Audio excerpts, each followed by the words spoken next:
Hi, this is Brooke with MeetRx, a coach here. And today I'm really happy to talk to Julia Castillo, who's going to share with us her journey on the carnivore diet and what that's been like for her.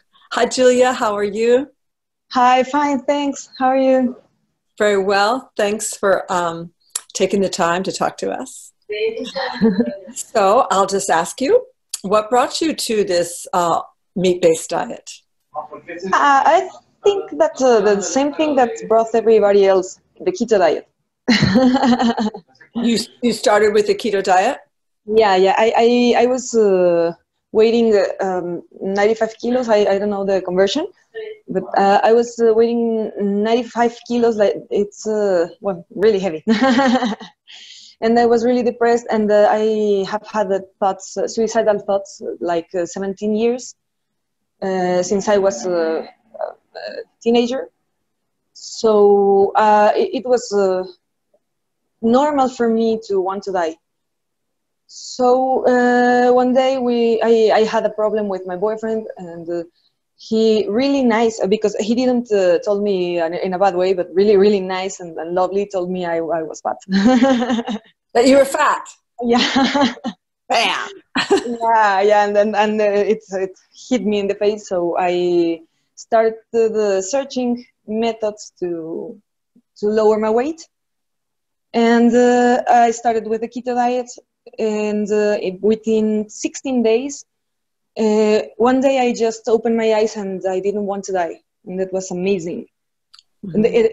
it was really surprising because I wanted to die every day since morning till night. So when I opened my eyes and I didn't want to die, like 30 seconds, I realized, oh my God, why don't I want to die? This is weird. So I didn't realize then. I realized it months later when I had lost already like 10 or 15 kilos, and I eat a pizza, and the next day I wanted to die. So I realized it was gluten. I was allergic to gluten. Oh, that's amazing. Yeah, and I started noticing things like gluten makes me sad and make me hate myself and make me ashamed of myself. Yeah. And rice make me have social panic and the fear of others. And the corn make me feel angry and make me feel frustrated. Coffee cause me misanthropy. And What does coffee cause? misanthropy, like hate to humans. I hate everybody. Really irritated. Yeah, yeah. Did you keep a log, a journal during this Yes. time? Oh, that's awesome. That's awesome that you correlated the distinct feelings with each grain. That's amazing. Yeah, excuse me. Yeah, it's just that I'm hypersensitive, and I just discovered this like June. I have epilepsy. So all the symptoms were with epilepsy, and the keto diet reduced them. Did you say epilepsy? Epilepsy? Yes. Is that what you said? Yeah, Yes. Aha. yeah. And so the keto diet helped that. Yes, and I stopped hearing music because I had musical hallucinations, but I never noticed it was something weird. Like everybody says, "Oh, I hear music in my head," so I said it's normal, but no, it wasn't. So, was it a meat-based keto? What were you eating when you were eating the keto N- diet? No, when I started my keto diet, I was living in an ashram, in a Sikh ashram, so I was vegetarian. But I don't. I'm not really vegetarian since I was vegan since 2010 to 2013, and stopped it. So when I went to live there, I was plant based, but not vegetarian. I used to go out to the puestos de tacos, like taco restaurants, and buy some meat and eat it without the tortilla. Yeah. And started I don't know when last year I started to need more and more and more meat, and I have these cravings, but crazy cravings for chicharrón, pork skin Hmm. in sauce, in tomato sauce. So I started with these cravings, but really ridiculous cravings. I dream about it, and started to eat it daily. And I had to I went think a out. lot of people do. They're so delicious. See, yes, So you started eating more meat, more and more meat. more specifically pork skin. Pork. Mm-hmm. And yes, and I started well having cravings specifically for I think collagen. That's what I'm Mm-hmm. thinking. Because I started liking things that I didn't before. Like this Mexican plate is called pancita. That is the stomach of the cow, and they boil it with chile and something else. And I need it. So I started suspecting I was sick last year because I noticed symptoms, and I started looking. I mean, when symptoms started to disappear, I was really worried because I thought that those symptoms weren't normal. Why they were here? And I had a list and of things that I didn't expect it, and things like my menstruation. It was really painful, and I had a lot of crazy issues. Like I used to feel abandoned, and it's right that word, yeah. Yes, Yeah. abandoned. Yeah. I used to feel abandoned and used to feel that my boyfriend don't love me anymore, but constantly. And I noticed this was common in women. It's common to feel abandoned by your partner.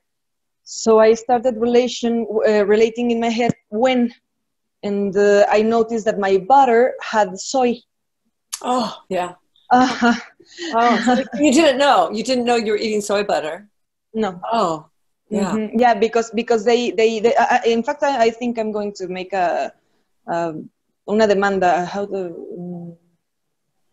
a sue. I will sue them Oh, because wow. yeah, because they announce themselves like 100% butter, and they are not. Oh, So no. they screwed my hormonal system. Wow. And Yeah.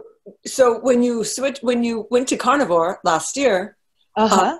was that an easy transition for you? Yes. Yes, I also had to move away from the house that I was living in, just because I couldn't eat meat inside, and I was all the time was craving. It wasn't hard for me, not keto, not carnivore, not none of those transitions were really natural for me, and I started to feel peaceful, something that I had never felt.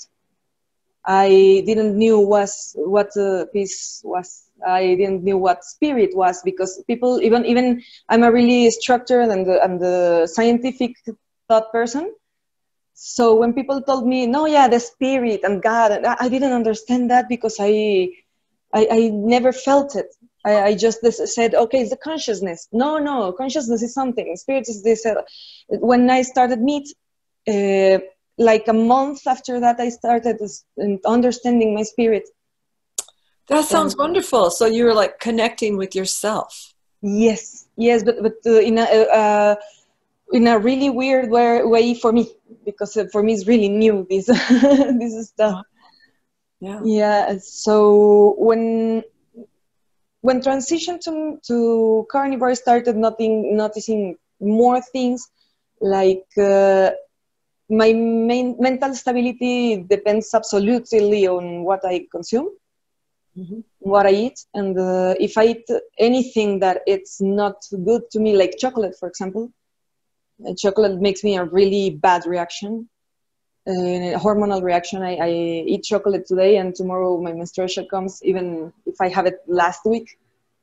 So I'm hypersensitive to everything, and the meat make me discover these things. And also I started noticing that when I was vegan, my forehead was really marked here. I was 25 and I looked like 35.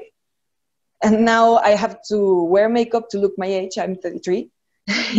Because people don't believe me, and sometimes they think I'm 22 or 18, even underage, because So your face is more relaxed now. yes. And also my whole vibe and my whole way of thinking or of acting, I have more discipline, and it's not complicated for me. This is something wonderful that I discovered.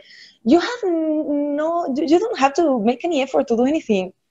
They sell you the idea that you have to do an effort and make you have to have willpower, and you don't have willpower, it's your fault.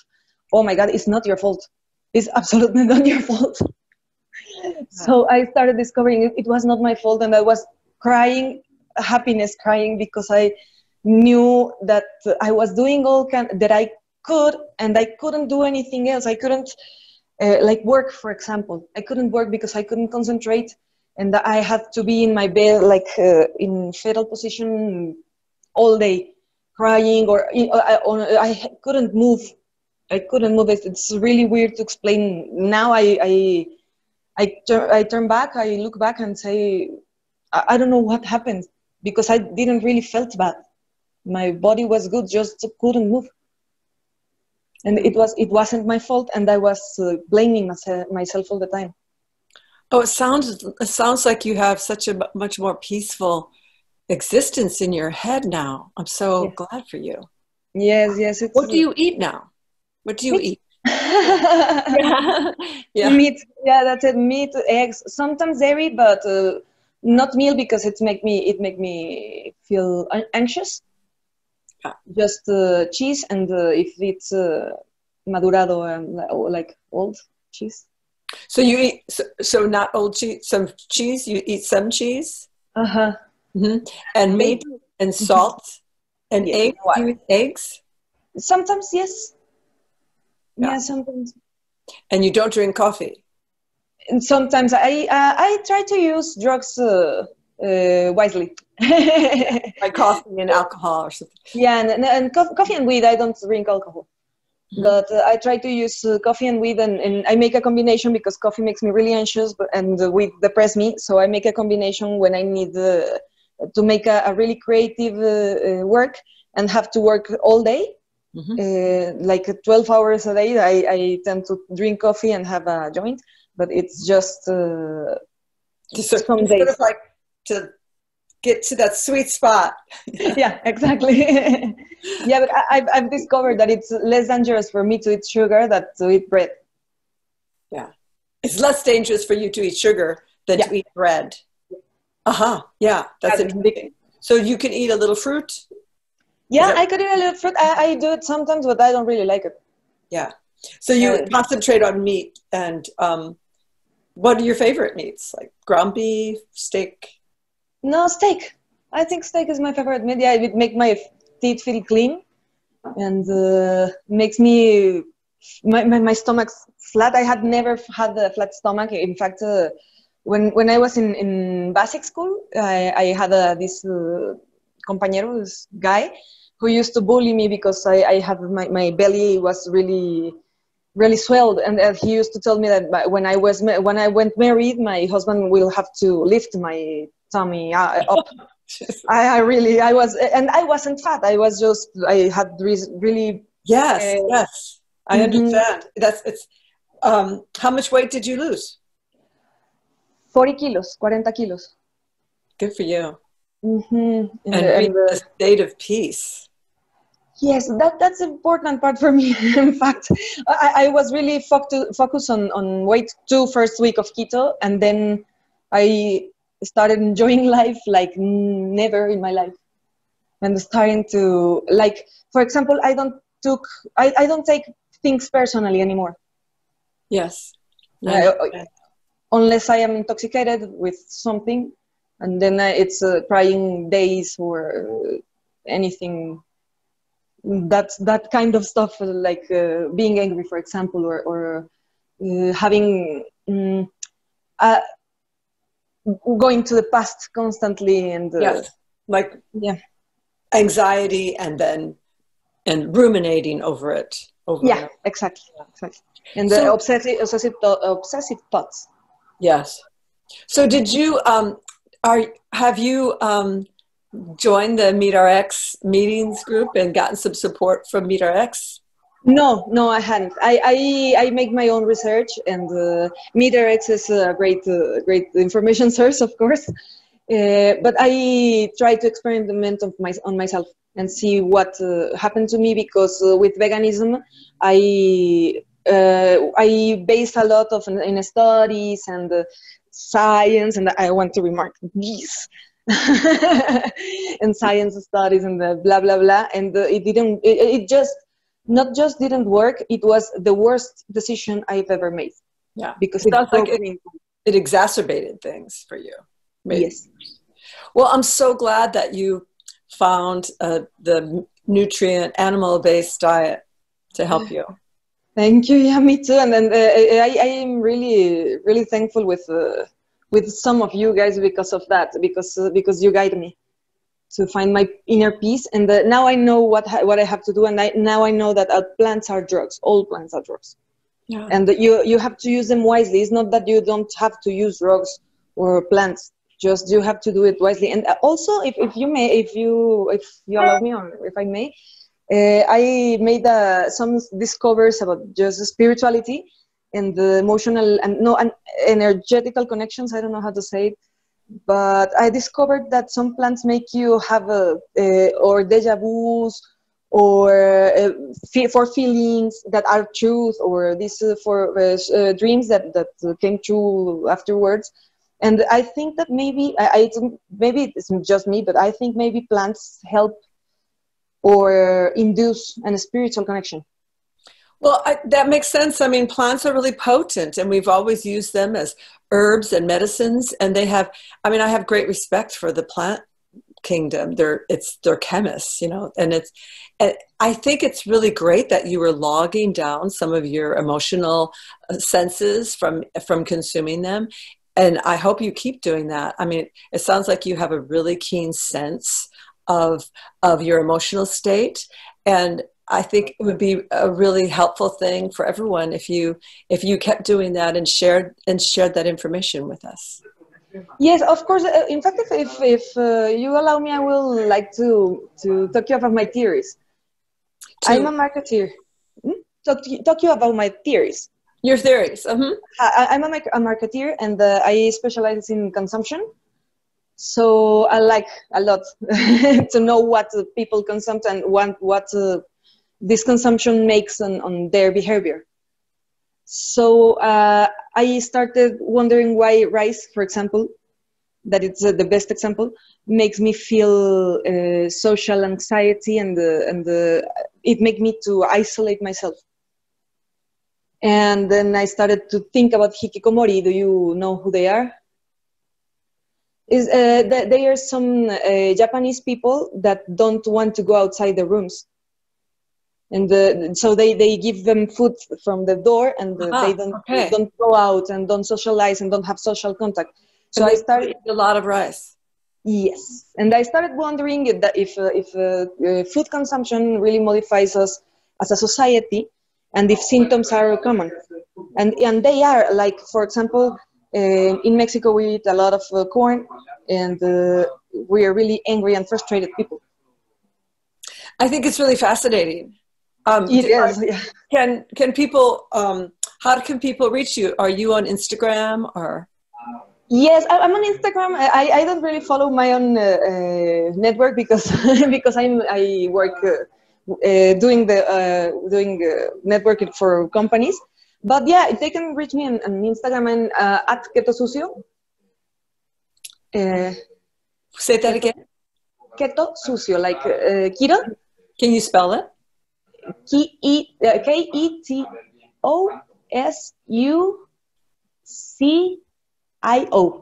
Okay. Yes, it's like very keto, but in Spanish. Yeah, because I was really advocated to keto, meet keto, like. Yeah, no, thank you. People can follow you and maybe hear more about your ongoing sort of personal research on plants. Yeah. Of course, I would like to upload more information about that, because I don't really, I just post photos and windows and food. Well, I encourage you to do it. Okay, I think I will. It's a good idea. I think it's really interesting. Yeah. Yes, yes, it is. Well, it was really nice to meet you, and I'm really glad that you have saved yourself. Yes, yeah. All of you saved me. I have to say it. All of you saved me, Sean Baker and Michaela Peterson, and all of you saved me a lot. It's really great. My life. Yeah, it's really great to see this sort of ground roots spreading of this information. It's great. Yeah.